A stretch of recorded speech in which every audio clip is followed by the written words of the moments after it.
Hey, little sister. This is Big Sis. Want you to know that I'm proud of you with your eating, the change in your eating and your exercising. Just want you to know that I'm really proud of you, and I thank God that you have caught hold, to the importance of taking care of your physical body, right?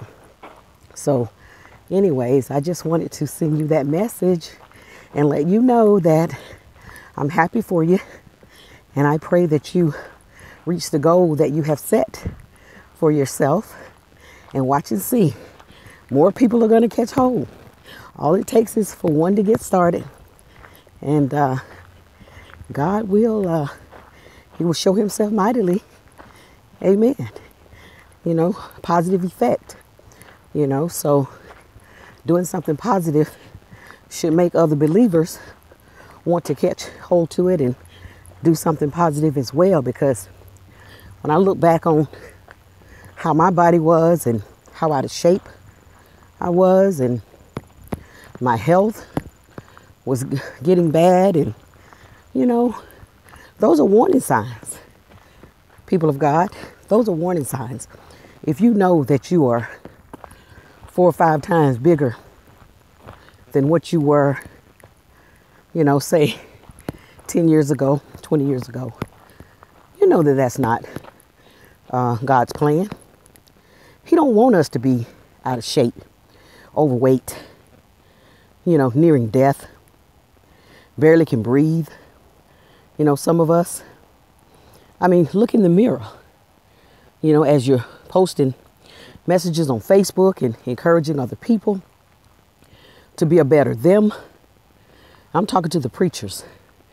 If you see yourself posting messages on Facebook to encourage people to be a better them, but you yourself are not doing something to make yourself be a better you, physically, mentally, emotionally, financially, if you're not making a change, then how dare you send out a message to others that they need to change when you yourself is sitting down on God?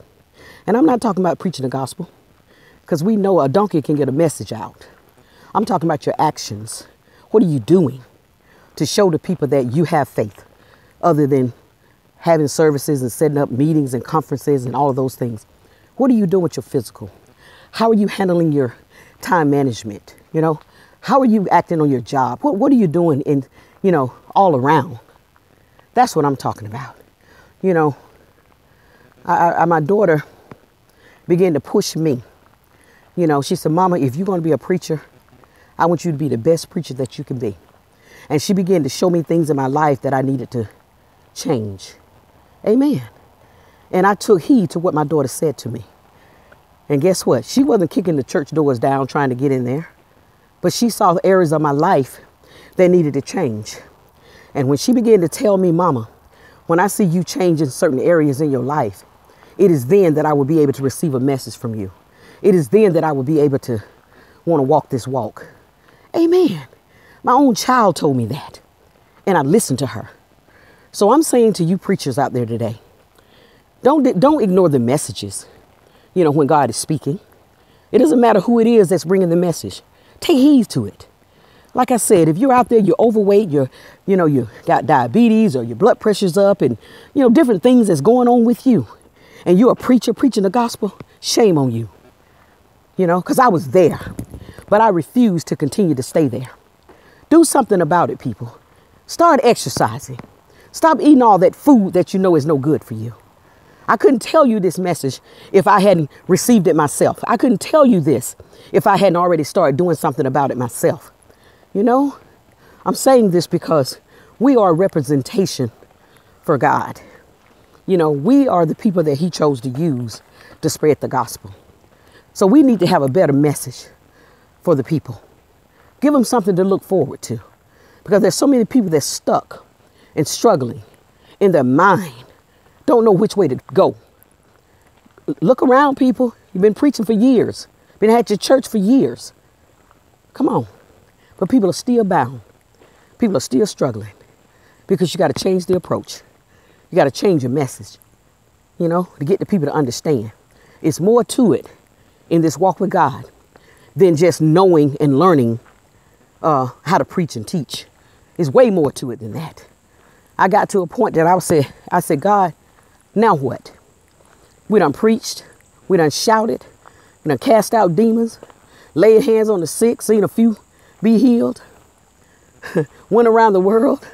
Did conferences. Seen it all. Now what? He said, take care of yourself. Go back to the beginning and do your first work over. Go back and take care of your own self. Go back and fix yourself. Go back and work on yourself. I'm telling y'all, I'm giving you these messages for a reason. Whether you heed to it or not, that's between you and God. But I'm just passing on what has been given to me because I refuse to keep standing in the pulpit preaching the gospel and I myself didn't have it together. Come on, somebody. Let's be real. Let's just be real. Okay? All right.